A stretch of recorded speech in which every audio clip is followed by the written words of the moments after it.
KT McFarland join me now here in the studio in New York City. Trump says it's time for Iran to cry uncle. I guess that means give in. So do you expect a speedy end to this? Yeah, I think that it will be a couple of weeks. It's not going to be a couple of months because Iran is imploding. Its economy is imploding. The economy is imploding. What about the pumping of oil?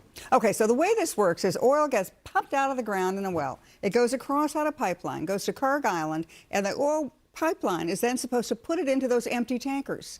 And then the tankers get filled up and they go on their merry way to China for the most part. There are no tankers there. The blockade is working. There are no empty tankers. So then what happens is there's no kill switch to the pipeline or to the wells. It starts backing up and it backs up. And then is the point where it floods the wells and the wells have permanent damage. It would take 10 years to rebuild those wells. So at that point, Iran has lost, let's say, 80% of its government income, 60% of its government income, which comes from the oil sales. They're not paying their military. They're not handing out social services. They're gone. And at the same time, Operation Economic Fury is kicking in, where their cryptocurrencies have been frozen. A lot of the bank accounts have been frozen. The UAE and others are handing over their bank books to Scott Bessent, who's saying, well, we can seize that, we can get rid of that, we can go there. They are running out of money, and their country is going to be in dire straits within weeks. Do they care? I mean, do the mullahs and the Revolutionary Guard, do they really care about this? No, I think that they've shown us that they're willing to be martyrs. They want those nukes so badly, they're willing to all die for it. Now, we're now on the third tier of leadership. Israel's got a list, a kill list. Maybe we work our way down that list. But the economy is collapsing. There are 93 million really smart Iranians. Are they going to go down with the Ayatollahs and with the IRGC? I don't think so. And at the same time, Iran thinks they can wait us out, that President Trump will feel such economic pressure that he's got to concede. No. Trump doesn't have to concede until, I mean, the November is a long time from now. That's 5 months from now.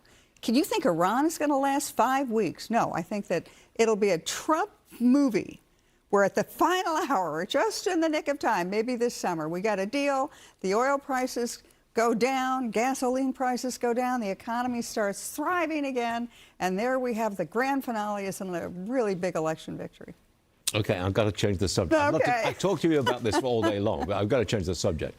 Is Putin getting close to going to the table to discuss some kind of terms for peace in Ukraine?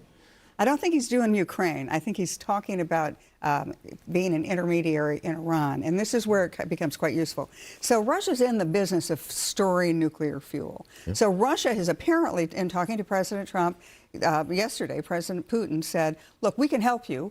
We can work with Iran. We can be the place that Iran sends its enriched uranium, and we'll downsize it or we'll store it. That's the business. It's a good business for Russia. And if they could do something like that, I mean, maybe that's the compromise, that the Iranians who say we're never getting rid of our highly enriched uranium, never leaving our soil, but maybe Russia, it can go to Russia, and then it's, you know, we've kind of solved all of our problems right there. You're a great tactician. Did you know that? Yes, you've always been that. Trained by the best. Henry Kissinger was my mentor. So. Yes, I remember.